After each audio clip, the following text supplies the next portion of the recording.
selalu mengucap syukur kami Tuhan. Karena kami tahu Tuhan tidak pernah meninggalkan kami. Kami mengucap syukur Tuhan. Kami sungguh menikmati kebaikan Tuhan. Sampai pagi hari ini, kami sungguh menikmati kebaikan dan hadirat-Mu. Kami bersyukur, dan kami bersyukur. Terima kasih Bapa. Terima kasih. Dan jika sebentar kami mengambil bagian untuk mendengarkan sebagian daripada firman. Tuhan menutup bungkus setiap pengajaran ini terkendali oleh karena kuasa Roh Kudus. Sehingga setiap perkataan, pengajaran selaras dengan yang Kau inginkan. Agar hidup kami senantiasa dalam terang. Terima kasih Tuhan Yesus. Kau mengurapi kami semua, kamu Tuhan, jemaat, kami semua Tuhan, dalam nama Tuhan Yesus. Haleluya. Amin.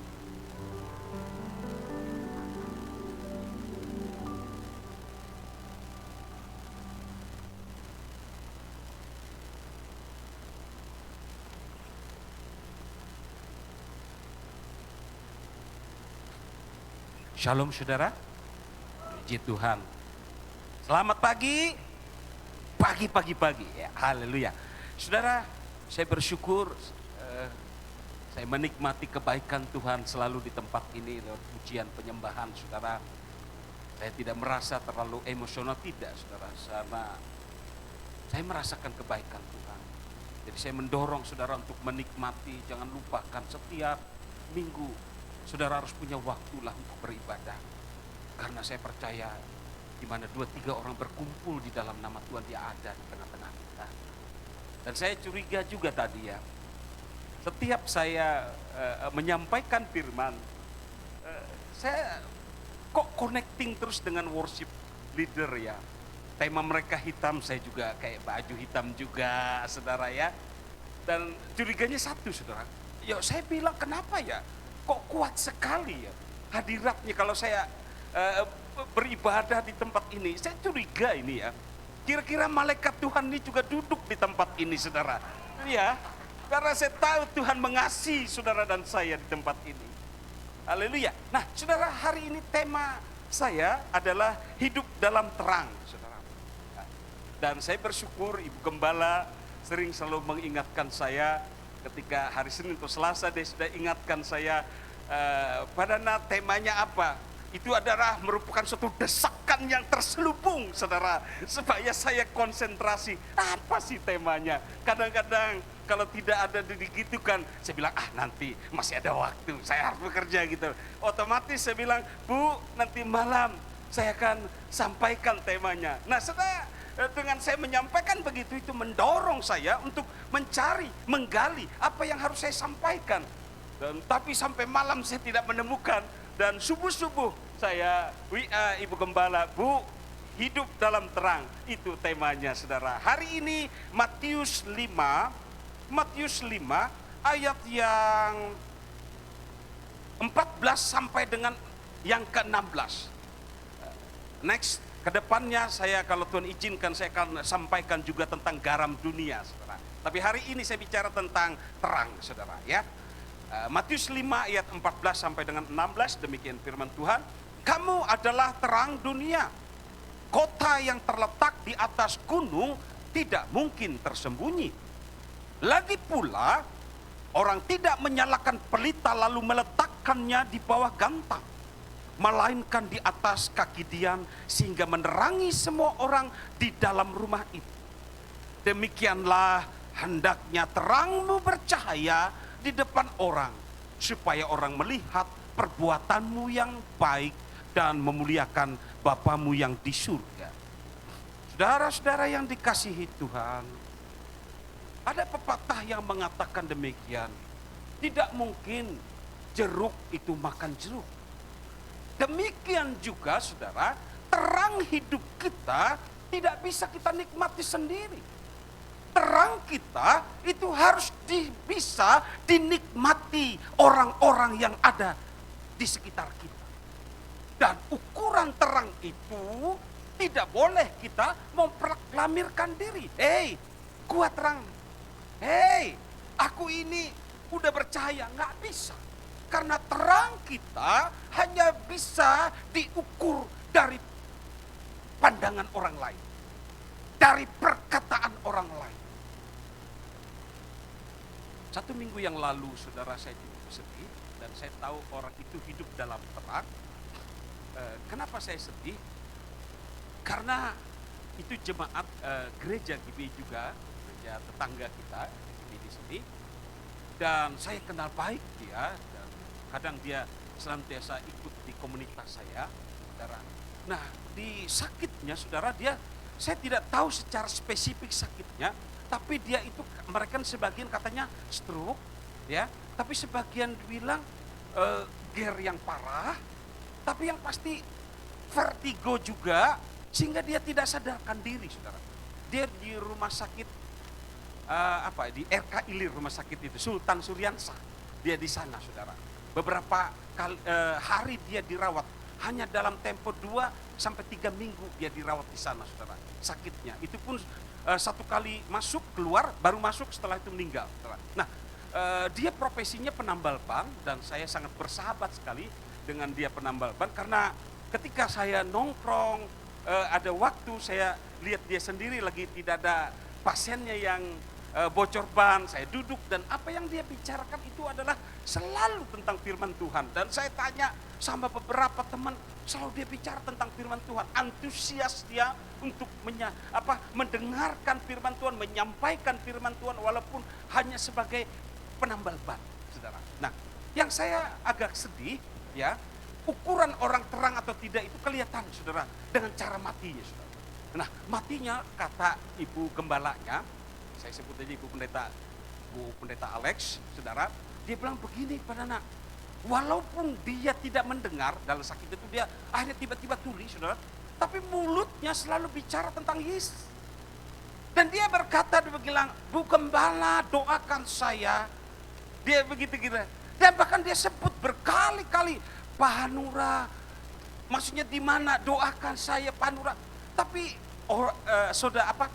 istri dan anak-anaknya itu segan nelpon saya, pada anak di Banjarbaru, nanti sibuk tuh apa.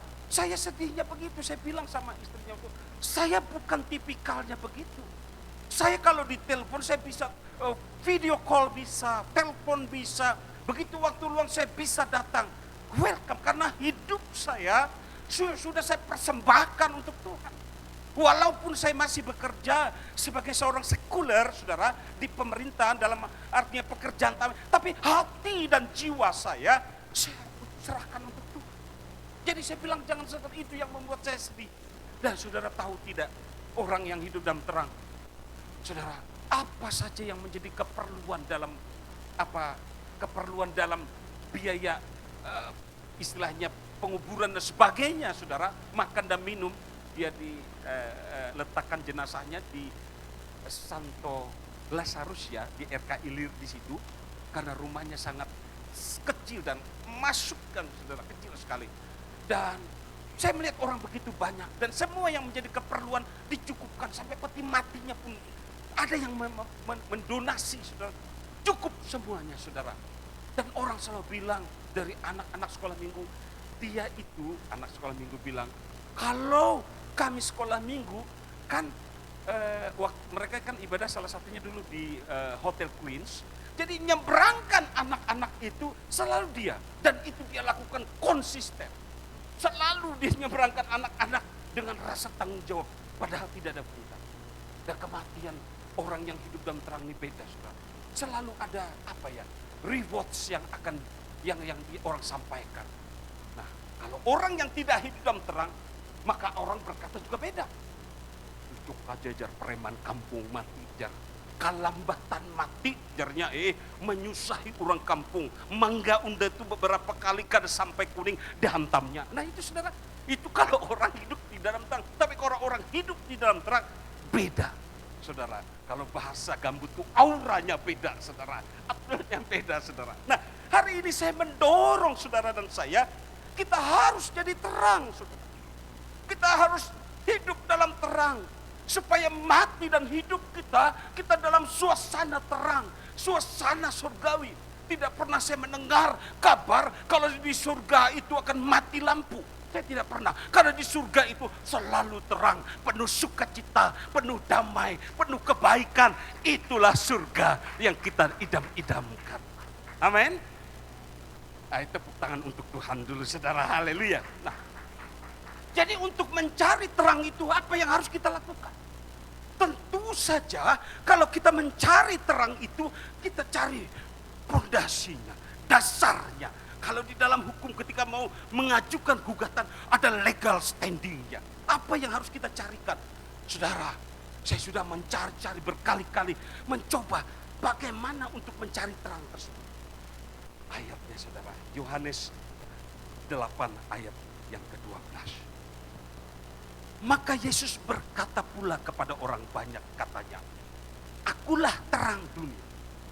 Barang siapa mengikut aku, ia tidak akan berjalan dalam kegelapan, melainkan ia mempunyai terang hidup. Yes. Rupanya kalau ingin menjadi terang, kita harus mencari role model, figurnya yang menjadi pegangan dalam hidup kita. Yesus mengatakan, akulah terang dunia. Saudara yang masih hidup di dunia, untuk menikmati terang itu, Yesuslah terang dunia. Kita harus ikuti dia, karena dia adalah role model dalam hidup kita. Dalam segala hal, dari awal sampai akhir. Perjalanan Yesus itu dia menunjukkan saudara kestabilan dia, konsisten dia menjadi terang hidup yang sempurna. Dari sejak dia lahir, menjadi anak dan remaja, menjadi pemuda, sampai usia 33 melayani sampai dia meninggal, selalu dia tunjukkan kalau dia adalah memang jalan, kalau dia adalah kebenaran, kalau dia adalah kehidupan buat saudara dan saya. Yesus itulah, Tuhan Yesus itulah role model kita. Kalau saudara dan saya ingin hidup dalam terang. Amin. Yesus. Suatu hari ketika ada grup band, namanya grup band Gigi, ya Arman Maulana, itu Hendy, anak Gusti Rusdi Effendi, yang bosnya Banjarmasin Pos, itu juga.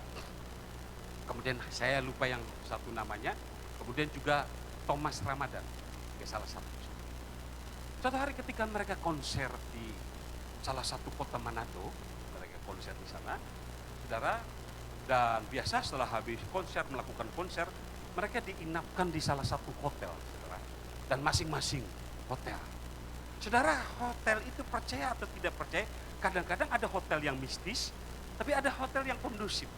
Ya tergantung doa kita masing-masing dan tergantung amal ibadah kita, saudara, masuk kamar hotel. Kalau saudara bilang, hore, saudara kamar hotel, saya nggak tahu, saudara, beberapa hari yang lewat ada apa di dalamnya, saya nggak tahu toh. Nah, jadi kalau saudara masuk hotel, saudara jangan lupa untuk berdoa, ya, kuduskan tempat ini dan sucikan tempat supaya saudara aman dalam perlindungan Tuhan, amin. Nah, saudara, si Thomas Ramadan ini, yang salah satu personel band Gigi ini, saudara, dia masuk dalam sebuah kamar di salah satu hotel di Manado, dan pada saat itu udah larut malam, dan ketika dia mau tidur dia tertindih kuasa roh kegelapan. Saudara pernah lihat? Dia tertindih masuk ke kegelapan, dia coba untuk berontak, dia tahu orang yang di samping ini, roh jahat ini, dia makan, ada yang mau melempar dia, tapi dia tidak bisa bergerak. Lalu dia doa dengan doa Al-Fatihah, saudara, tapi doanya tidak mempan, saudara. Saudara. Lalu dia ingat, dia konser di Manado. Ada satu yang sering disebut orang Manado, nama Yesus itu, saudara. Lalu dia sebut nama Yesus itu, dalam sekejap, saudara, roh jahat yang menghimpit dia, melepaskannya, dan dia hidup dalam terang, saudara. Saudara, yang kesaksian ini tetangga sebelah, saudara, yang tidak satu server dengan kita, tapi dia percaya nama Yesus itu adalah terang, nama Yesus itu kekuatan. Amin. Itulah sebabnya saya mendorong saudara, ya, sekali Yesus itu tetap Yesus. Dalam persoalan apapun juga, nama Yesus itu jaminan, saudara. Kalau Thomas Ramadan yang tidak satu server, tapi dia nebut nama Yesus, dia ditolong. Apalagi you dan me. Wah, bahasa Inggris juga saya ini, saudara. Haleluya. Saudara, itulah sebabnya nama Yesus itu jangan hilang dalam pikiran saudara, dalam jiwa saudara, dalam perkataan saudara, dalam pikiran saudara. Karena Yesus itu adalah terang. Dia adalah jaminan. Dia tidak akan pernah menyesatkan saudara. Dia tidak saudara membawa saudara dalam kegelapan, tapi dia membawa saudara ke dalam jalan kehidupan yang kekal. Lalu pertanyaannya hari ini, bagaimana pandangan supaya kami senantiasa ada dalam terang? Karena saya percaya saudara dan saya sudah ada dalam terang. Bagaimana supaya kita juga tetap melekat dalam terang? Kita dapat hidup dalam terang. Apa yang harus kita lakukan? Yang pertama saudara, untuk kita bisa menikmati hidup dalam terang, kita harus punya tujuan hidup. Yang pertama itu kita harus jadi ada tujuan hidup kita. Apa tujuan hidup kita? Karena konteksnya hidup dalam terang, maka tujuan hidup saya yang pertama, saya hidup hanya dalam terang.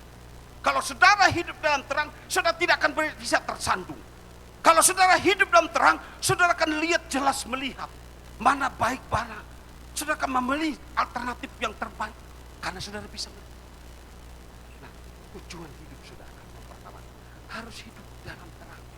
Yesaya 60 ayat 1 dan 2 demikian firman Tuhan.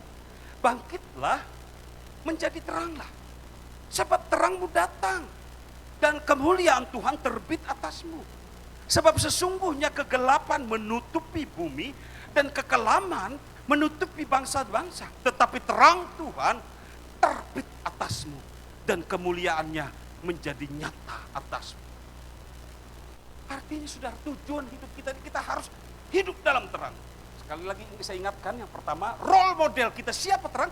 Yesus, itu yang kita ikut. Jadi ketika kita mau jadi terang, kita harus lengket, melekat dan dekat kepada Kristus. Karena kita harus hidup dalam terang itu. Yesus itu bukan hanya satu keperluan hidup kita, tapi Yesus itu adalah bagian dari hidup kita. Amin. Kalau Yesus hanya keperluan, ketika lagi masalah Yesus ini, Mbak sudah dapat arisan, bisa kadang ingat Yesus. Jadi kalau Yesus itu bagian dalam hidup kita, kena atau tidak kena arisan, saudara tetap melekat dengan Tuhan. Amin. Nah, itulah sebabnya saudara, yang paling menyedihkan dalam hidup kita adalah ketika sadar, loh, aku ini sudah tua ya. Kenapa ya semasa muda kok aku tidak hidup dalam terang? Saudara, tujuan hidup kita, khususnya saya mendorong engkau anak-anak muda, hiduplah menjadi terang di dalam Tuhan. Karena ketika engkau sudah tua, kau baru menyadari, selama ini apa yang aku lakukan jauh daripada terang itu. Itu menyedihkan. Tua itu pasti, saudara. Tapi dewasa itu adalah pilihan. Kita tidak akan pernah bisa mundur menjadi muda. Kita selalu bertambah usia kita. Tetapi ketika kita sudah menyadari saat ini, hidup di dalam terang, betapa indah. Di masa tua kita menikmati, saudara, suatu bonus demi bonus yang akan Tuhan berikan. Karena kita sudah hidup di dalam terang. Hari ini saya mengingatkan diri saya dan jemaat sekalian, bagaimana hidup kita itu harus memiliki tujuan hidup. Hidup dalam terang yang akan membawa dampak bagi orang lain. Kalau kita terang lilin hidup, dia akan menerangi melayani semua orang, berdampak bagi orang lain. Kalau kita tidak memiliki tujuan, ya itu tadi kelihatan kayak orang yang saya bilang meninggal, kalau hidup jam curang tiba-tiba orang apa ya, yang aneh-aneh. Ada tetangga saya, saudara,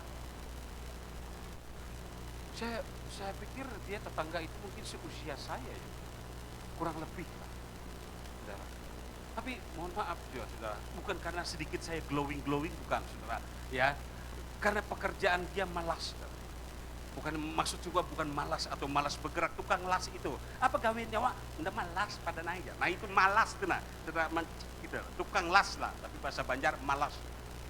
Dan memang sesuai dengan apa yang dia jawab. Saya coba tidak membanding-bandingkan diri saya dengan dia, tapi maksud saya dia tidak memiliki tujuan hidup. Dia kerja tukang las di perusahaan yang di Pasir Mas itu loh. Ada perusahaan Notopologo apa saya lupa itu.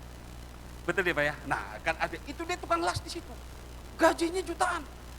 Tapi karena dia tidak memiliki tujuan hidup, bangun sedayuh-dayuhnya, saudara. Orang kan pegawai itu bangun disiplin. Jam 8 harus masuk kerja, sebelum itu mandi apa. Dia enggak. Dia suka-sukanya. Begitu dia melandau, saudara, dia langsung baru datang. Jelas mandornya marah. Kenapa ini kan? Nah itu jadinya, itu penggawaian dan malas. Lagi saudara, karena gawiannya malas, saudara. Sehingga akhirnya saya beberapa hari ini kaget lagi dia melihatnya. Aku bilang, apa gawian ini kan bisa nape? Ampi bilang, kenapa? Ampi orang. Maka kan gawian di sana apa? Ya itu gawian di sana malas. Nah ini saudara. Gara-gara itu sudah tidak mulai hidup, akhirnya diberhentikan. Dan hari ini saya kaget sekali, dia sekarang jadi tukang sampah, ngumpulin sampah-sampah. Padahal dia punya skill, kemampuan menjadi tukang las, tapi tujuan hidupnya malas. Hari ini saudara, kalau kita cuma hanya tidak memiliki prinsip tujuan hidup untuk senantiasa bukan saja saudara mau untungnya dengan Tuhan, tapi dia menjadi bagian dalam hidup kita. Percaya saja, hidup kita akan beruntung.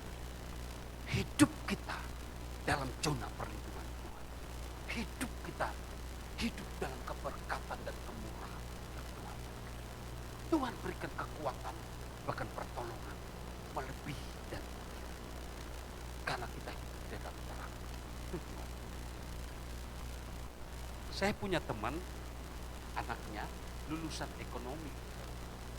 Dulu bapaknya kerja di pegawai negeri, saudara, tapi kayak mendorong anaknya ini supaya sukses, bisa kerja di bank atau apa. Jadi didorong untuk kuliah di jurusan fakultas ekonomi. Tapi karena dia menghargai orang tuanya, dia ikutin saja apa, saudara, kemauan daripada orang tua. Tapi begitu dia lulus, dia kembali kepada tujuan hidupnya mula-mula. Apa tujuan hidupnya mula-mula? Itu anak perempuan, saudara, dia hobi bikin kue. Jadi dia bikin kue, saudara, kue kiks, saudara, kue pengantin, kue ulang tahun, dia hobi. Dan akhirnya hari ini, saudara, dia cerita, mamanya cerita dengan saya, akhirnya dia karena mamanya bilang, wah nggak ada bisa dipaksa ini jadi pegawai bank atau di perusahaan apa. Karena tujuan dia cuma hanya suka bikin kue, akhirnya mamahnya kursuskan di Yogyakarta. Dan akhirnya dia sekarang sudah pintar sekali dan cukup terkenal, punya nama saudara untuk membuat kue, saudara, profesinya, dan bahkan itu menjadi lumbung finansial bagi kehidupannya. Saat ini oleh karena keadaan, situasi, kondisi sepertinya kita ini, saudara, didorong untuk melakukan ke kiri. Tapi kalau kita memiliki prinsip hidup, kita tetap ke kanan. Kita tetap memilih terang hidup, saudara. Nah, teman saya itu, saudara, anaknya itu sukses saat ini. Karena dia memiliki prinsip tujuan dalam hidupnya, saudara. Nah, beda kalau ada satu teman, jadi ada teman saya itu cerita, satu komplek dulu waktu itu di Air Mantan, saudara. Ada teman saya itu juga didorong orang tuanya supaya ranking. Pokoknya kamu harus ranking, nah kayak kada boleh. Anaknya begitu emosionalnya, takut dengan orang tua, dia belajar siang malam dari SD itu ranking. SMP ranking, SMA ranking. Habis itu begawi terakhir, saudara, tidak sebagai ranking yang diharapkan. Kenapa? Karena dia tidak memiliki tujuan hidup. Begitu bapaknya meninggal, hilang tujuan hidupnya. Dia cuma hanya pikirannya, dia ranking. Tapi dia ending dari dia tamat, dia tidak lanjutkan kuliah. Tidak apa. Ya. Cuma sekarang saya dengar informasi, cuma kayak bebengkelan kecil lah. Kayak yang memperbaiki sepeda atau apa. Karena dia tidak bisa ranking. Kenapa? Karena dia tidak memiliki hidup. Dia tidak memiliki tujuan dalam hidupnya. Dia cuma hanya merasa ketakutan atas perintah orang tua. Hari ini, kalau ada dorongan yang memerintahkan saudara melakukan sesuatu yang tidak baik, tapi kalau saudara memiliki prinsip hidup, tujuan hidup, percaya saja, saudara tetap mengarah kepada tujuan hidup saudara. Siapa tujuan hidup kita? Kita melekat dengan Kristus. Kita menjadi terang dalam Kristus. Walaupun keadaan tidak sesuai dengan apa yang kita duga-duga, kalau kita memiliki prinsip, punya tujuan hidup, percaya saja, hidup kita tertata baik. Manusia boleh mentertawakan kita, dunia bisa mentertawakan, tapi kalau kita tetap berada di relnya Tuhan, memiliki tujuan yang kuat, hidup dalam terang, percaya saja. Liku-liku boleh ada, gelombang boleh ada, persoalan boleh ada, tapi hidup kita tetap hidup di jalan kebenaran. Efesus 5 ayat 8 dan 9. Memang dahulu kamu adalah kegelapan, tetapi sekarang kamu adalah terang di dalam Tuhan. Sebab itu hiduplah sebagai anak-anak terang. Karena terang hanya berbuahkan kebaikan dan keadilan dan kebenaran. Jadi kalau kita memiliki tujuan hidup, kita tetap, saudara, lihat saja buah. Kita akan baik, kita adil, kita hidup dalam kebenaran. Saudara, keadaan, situasi tidak bisa menyetir kita. Karena ketika orang hidup dalam terang, dia menjadi berkat dalam hidup. Seingat Abraham, ketika dia memiliki tujuan hidup yang jelas, dia bisa keluar dari Ur Kasdim, dari keluarga sanaknya. Dia berangkat, saudara, ke kota yang dituju oleh Tuhan. Zakeus, ketika dia memiliki tujuan hidup, dia punya bukan hanya sekedar melihat itu Yesus, tidak. Tapi dia turun. Ketika Yesus, aku ingin menumpang di rumah, dia langsung ajak Tuhan. Dia undang Yesus dalam hidup.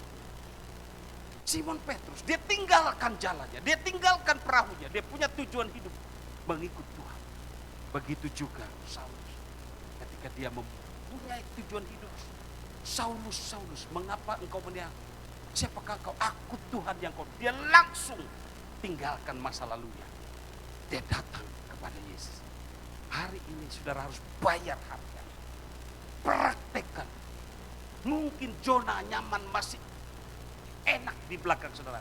Tapi kalau itu akhirnya membinasakan, tinggalkan itu. Saudara, ikuti tujuan hidup saudara. Apa? Mengikuti Yesus sebagai terang dalam hidup saudara. Ada seorang saudara yang datang ke psikiater dan dia berobat dengan dokter psikiater itu. Dokter, saya kok saat ini berkali saya tidak bisa tersentuh. Saya tidak happy, saya tidak bahagia. Lalu dokter itu bilang begini, saya ada kebetulan dapat 2 voucher, nanti saya akan datang ke pertunjukan ya stand up comedy, ada pelawak yang terkenal, dan kita nonton dan kita bisa tertawa di sana. Saya kasih 1 voucher untuk kamu dan 1 voucher aku. Ya di mana dokter? Di hall ini, nanti kita mungkin bareng sama-sama. Terus orang itu bilang, ada pelawak terkenal dan akan membuat kita happy dan tertawa. Terus si orang itu bilang, dokter, yang pelawak itu adalah diri saya. Dokter kaget. Hari ini saudara, kita harus memiliki tujuan. Janganlah kita hanya terang itu hanya mendengar dari omon-omon orang saja. Tapi terang hidup itu harus kita nikmati. Kita harus menikmati kita dulu yang menikmati. Supaya apa?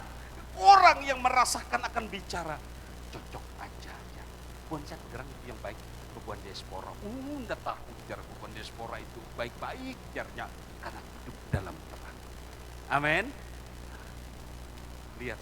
Yang kedua, saudara ya. Jadi ingat ya, kita harus memiliki apa? Tujuan hidup. Hidup kita apa? Di dalam terang Kristus. Lalu kami kalau anak muda nih pada tujuan hidup kami kayak mana? Oh, sudah gampang. Mun boni masih jomblo tuh pilih tujuan hidup ikam tuh. Tujuan hidup tuh apa? Harus 4 juta, minimal 3 kunci. Apa gerang pada nak? Yang pertama, pasangan ikam tuh harus ada kunci rumah. Yang kedua, kunci kendaraan, mobil atau sepeda motor. Dan yang ketiga, harus ada kunci surga. Artinya pasangan itu seiman, membawa saudara dalam terang. Ingatin anak muda, jangan terkecoh engkau hanya 2 kunci tadi. Kunci berangkaskah, kunci rumahkah, kunci kendaraan, jangan. Harus ada kunci yang terakhir. Kunci surga itu yang harus orang yang seiman, yang membawa, membimbing saudara kepada terang. Amin. Ngatakan itu. Jangan terkecoh anak muda itu. Haleluya. Haleluya. Yang kedua, saudara, bagaimana supaya kita senantiasa hidup dalam terang? Adalah kita harus terhubung atau terconnecting dengan terang. Jadi kita tuh harus yang pertama kita ada punya tujuan hidup, yang kedua kita harus terhubung nanti. Terconnecting satu server dengan terang itu, dengan Kristus itu. Satu contoh. Orang Majus itu jauh-jauh dari Persia tuh datang ke Bethlehem karena apa? Dia terconnecting dengan terang. Walaupun terang itu dari jarak jauh yang bernama bintang di timur, tapi dia terconnecting, dia jalan dan akhirnya dia menemukan anak Yesus. Dia persembahkan emas, kemenyan dan mur untuk Yesus. Itu pertama kali Yesus mendapat satu persembahan dari orang-orang Majus. Karena apa? Dia terconnecting dengan terang, dengan bintang. Gembala, saya ingat gembala, seorang mungkin marginal, sementara orang tidur, dia berjaga gembala. Tapi tahukah saudara, tiba-tiba ada seorang malaikat Tuhan ya dekat mereka. Lukas 2 ayat 9 dan 10. Tiba-tiba berdirilah seorang malaikat Tuhan dekat mereka, kemuliaan Tuhan bersinar meliputi mereka dan mereka sangat ketakutan. Lalu kata malaikat itu kepada mereka, jangan takut, sebab sesungguhnya aku memberitakan kepadamu kesukaan besar untuk seluruh bangsa orang yang hidup dalam terang. Gembala-gembala itu begitu melihat terang, dapat kabar sukacita Yesus tentang lahir, mereka datang kepada Tuhan. Dan orang yang mungkin marginal, yang kayak serba sungkan apa sama orang, tapi ketika dia bersentuhan, terconnecting dengan terang Kristus, ada sukacita dalam hidupnya. Jadi mulai hari ini saudara harus ada connecting. Jangan takut dengan situasi apapun juga. Sudah pernah kan? Saya sudah melayani, khotbah, doakan orang. Tapi ada satu hal yang mengganjal dalam hidup saya. Saya takut dengan orang mati. Saudara pernah dengar saya takut dengan orang mati? Ya kan? Saya pernah kesaksian di sini. Pernah dengar itu? Belum ya? Wah, ini panjang nih saksiannya. Oke, saya coba singkat, durasi sesingkat-singkatnya. Sama dengan proklamasi yang sesingkat-singkatnya, saya coba akan sampaikan bagaimana saya takut dengan orang mati. Saya kalau takut dengan orang mati itu ketika diundang, ada orang meninggal, saya akan datang. Silakan pada nak. Kalau saya jadi paksa-paksa, saya coba merempat. Padahal saya tidak melihat itu, saudara. Karena saya pejamkan mata, saya takut. Karena begitu melihat orang mati, wajah orang itu terbayang-bayang dalam tidur saya. Itu yang menakutkan saya. Sampai saya malu, Tuhan, aku ini supan Tuhan. Aku ini pelayanan khotbah harap Tuhan. Tapi takutan dengan orang mati. Rupanya doa saya itu langsung tes plus terhubung dengan surga. Suatu hari ada saudara angkat saya, Taci Sinca, dia telepon saya. Sorry dan ada air minum, jangan pakai. Dia bilang begini, Padana, Kotikno lagi sakit, dibawa ke UGD. Oh ya kah?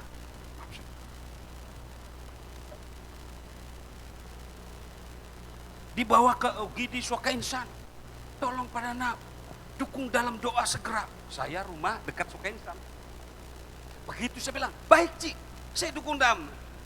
Begitu saya datang, parkir sepeda motor, saya langsung masuk ke UGD dan melihat Kotikno almarhum. Langsung, darah, tidak bisa bernapas, tidak bergerak lagi. Alias apa? Mati. Yang saya takutkan apa? Orang ketemu dengan Kotinok sudah mati. Tanya Taji Sinta, saudara. Jadi Taji juga, aduh, kok jangan tinggalkan. Saya tidak bisa merem mata karena saya diminta untuk mendukung dalam doa. Masa, Ci, sebentar dulu, ulun ke kamar sebelah berdoa? Tidak mungkin, saudara. Saya harus menghadapi orang yang meninggal. Jadi akhirnya apa?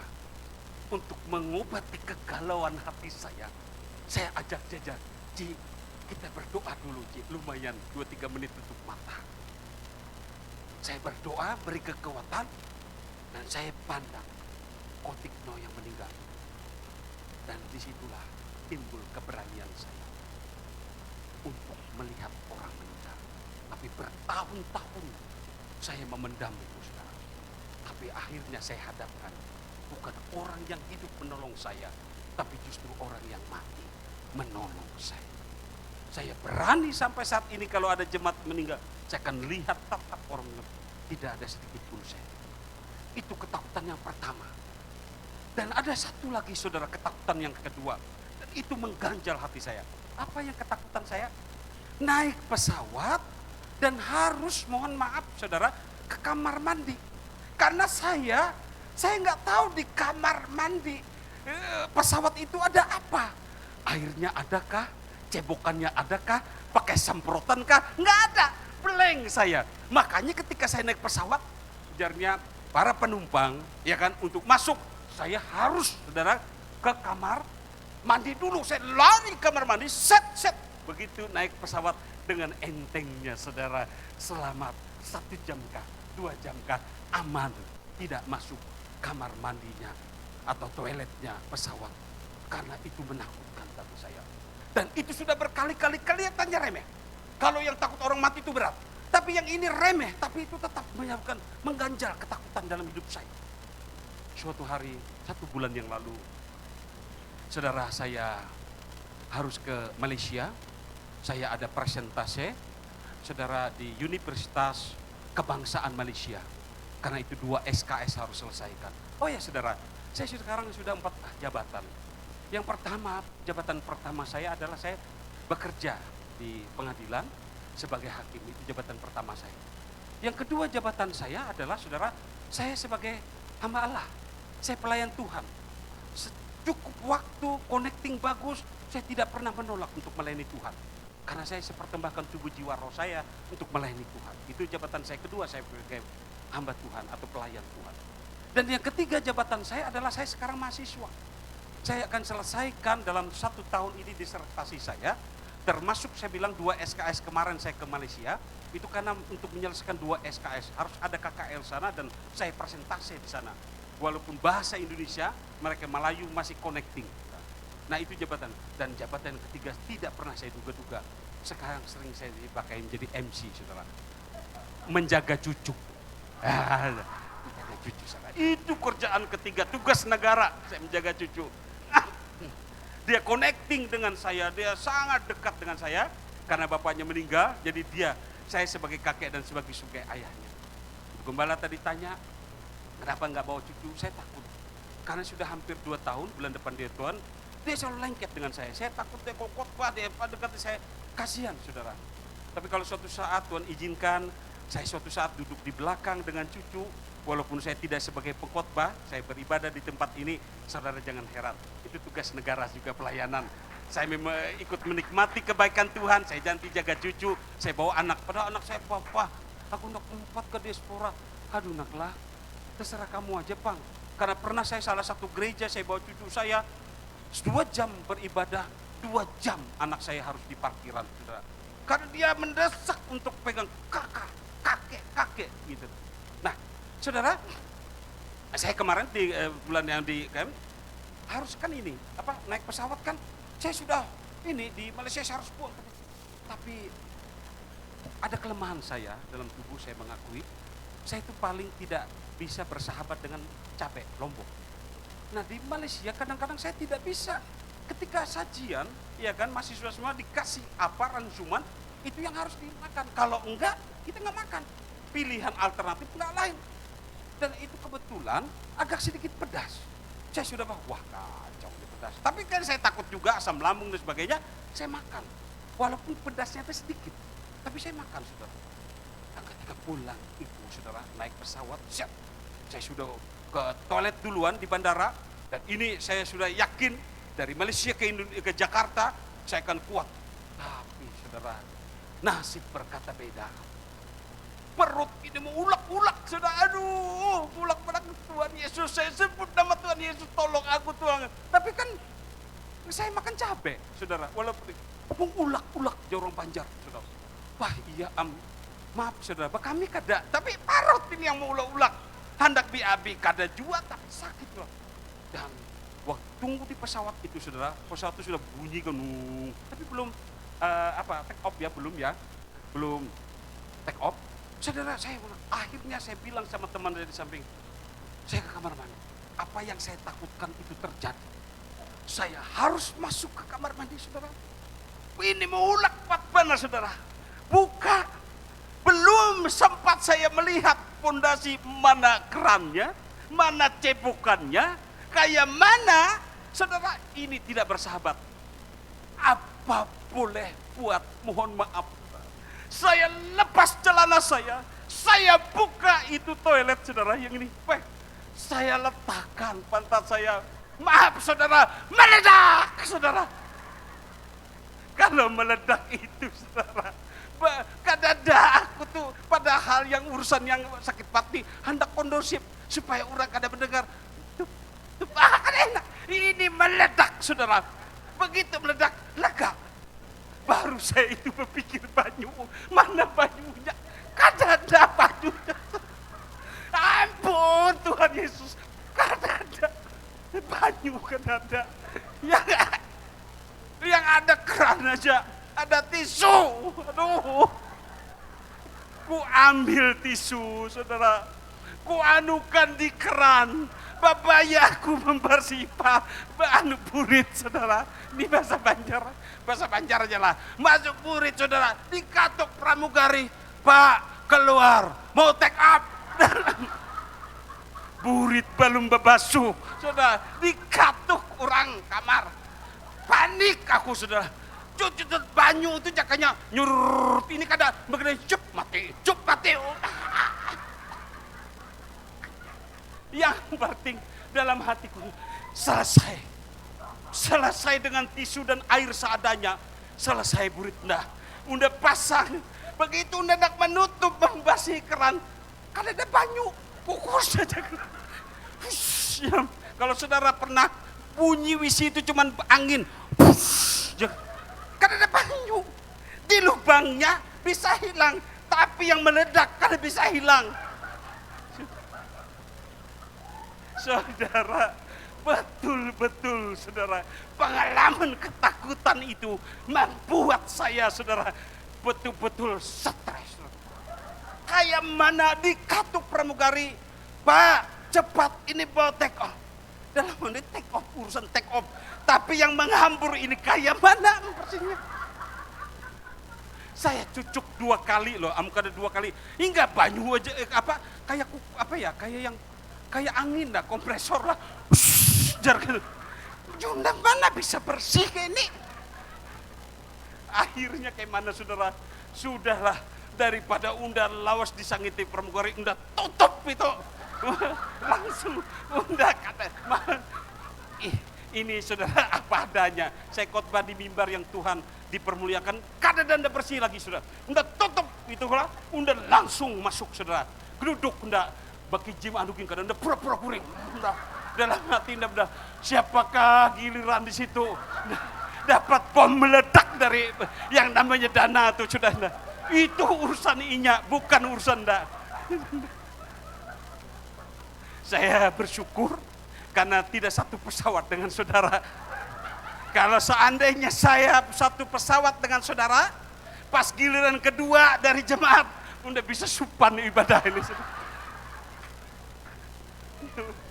Itu pertama kali saya, maaf saudara, yang meledak perut itu di kamar mandinya, toiletnya pesawat. Apa yang kita takutkan, itu yang terjadi saudara. Jadi hari ini saya mengajak saudara untuk senantiasa saudara terhubung dengan Tuhan. Di dalam Tuhan itu tidak ada ketakutan.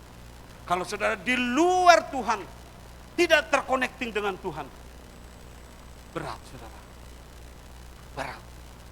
Jangan sedih, saya sudah merasakan pengalaman hidup saya saudara. Betul-betul, hanya aku sadar. Jadi kalau saya naik pesawat, saya dengan entengnya naik pesawat gitu, udah tahu, nyok ada aku mau linda lagi, banyak ada dari situ, udah paham, linda.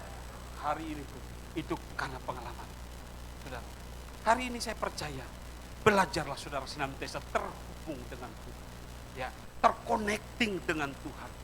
Karena kalau terconnecting dengan Tuhan, percaya saja, apa yang ada mengganjal dalam hidup kita, Tuhan ganti dengan satu janji-janji yang ada di firman. Dan menangkap firman itu saudara, bukan hanya sebagai pengetahuan, tapi firman itu harus dimakan dengan benar. Makanya saya sekarang, ada lagi yang ketakutan. Dengan orang mati selesai, aman. Topiknya kan sudah dikubur masuk surga.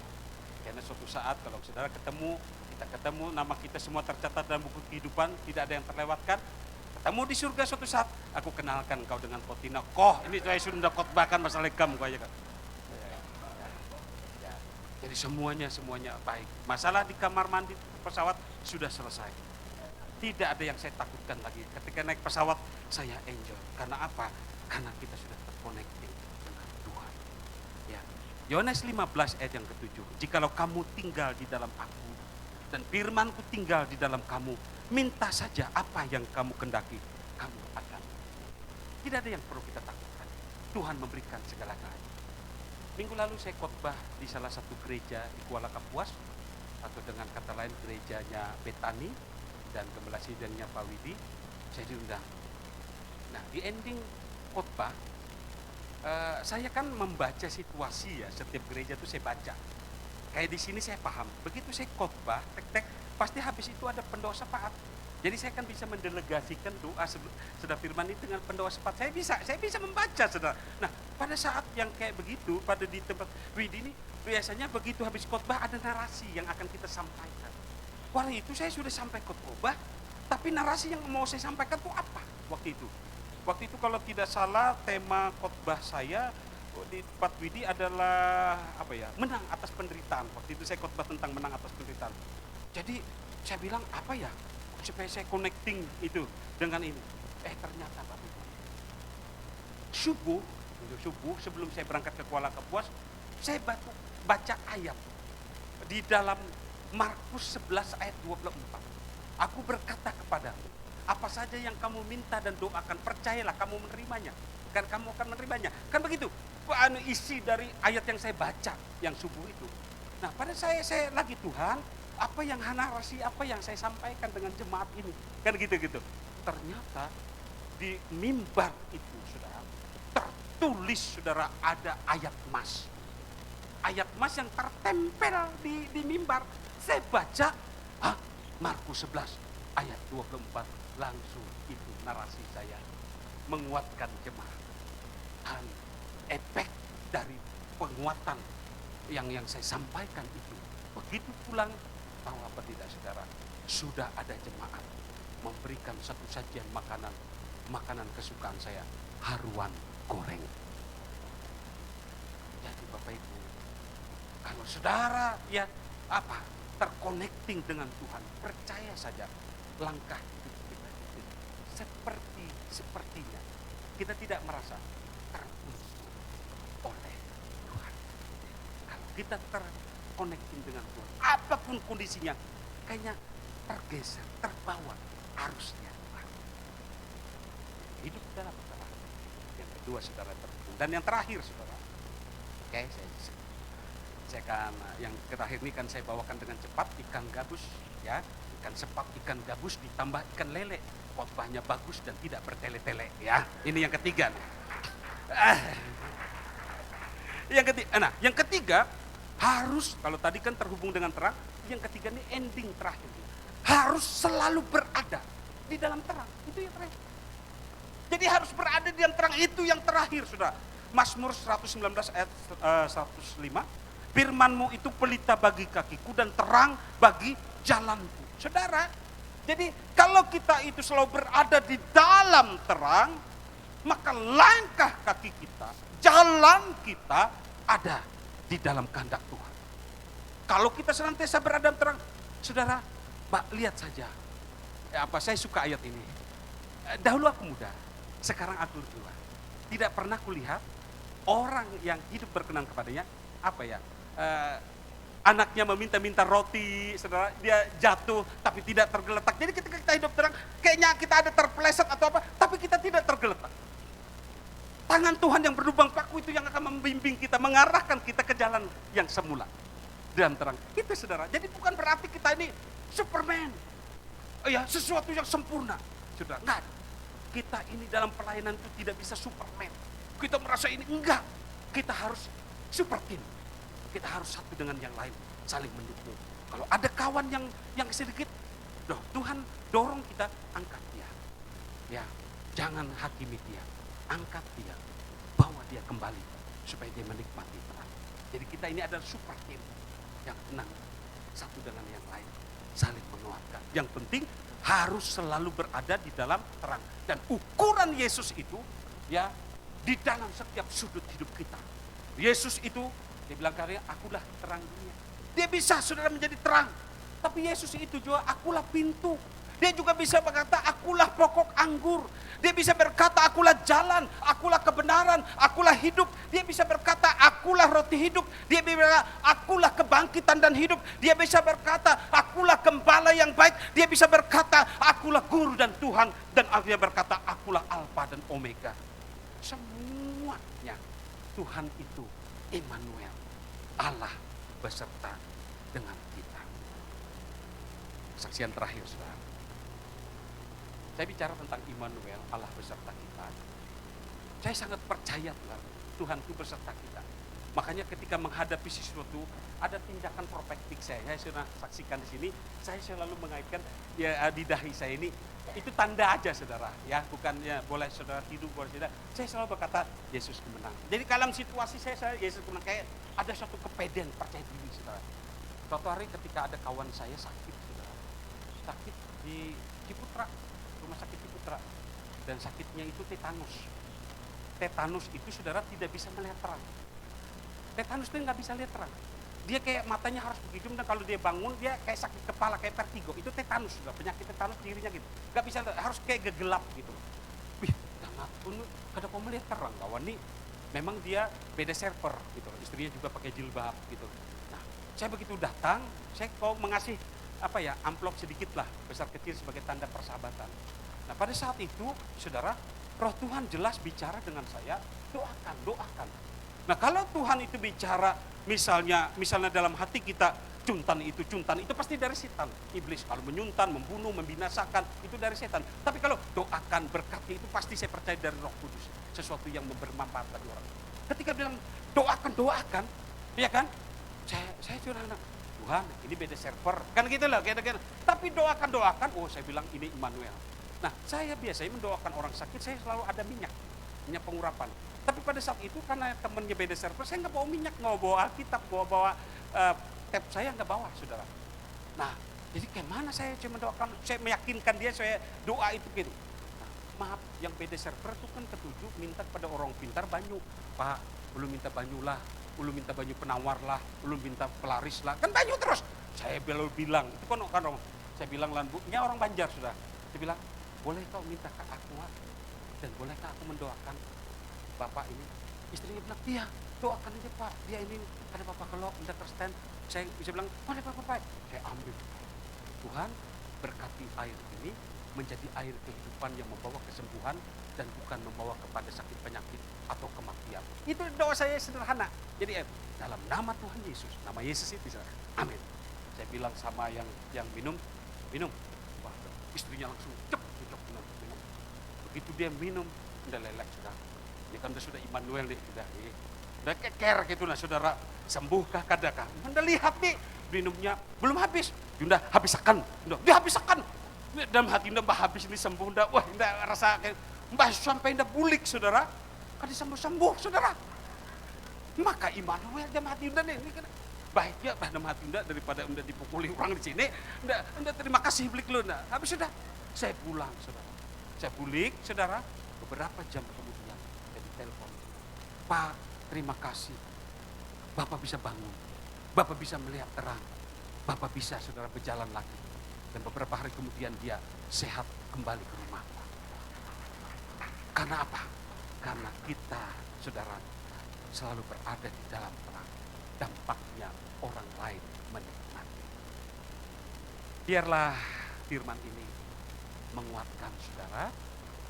Dan saya percaya saudara dan saya harus memiliki tujuan hidup. Apa tujuan hidup kita? Kita melekat dan dekat dengan terang. Yang kedua, kita harus tetap connecting dengan terang Kristus. Kalau kita ada dalam Tuhan, kita bisa berjalan. Kita bisa bergerak di dalam naungan Tuhan. Dan yang ketiga, jangan mau berpisah. Kita harus selalu berada dalam terang. Jangan mau terpisah dengan Tuhan. Kita selalu ada di dalam Tuhan. Firman Tuhan menguatkan saudara, memulihkan saudara, menyembuhkan saudara, dan memberkati saudara. Amin. Tuhan Yesus memberkati.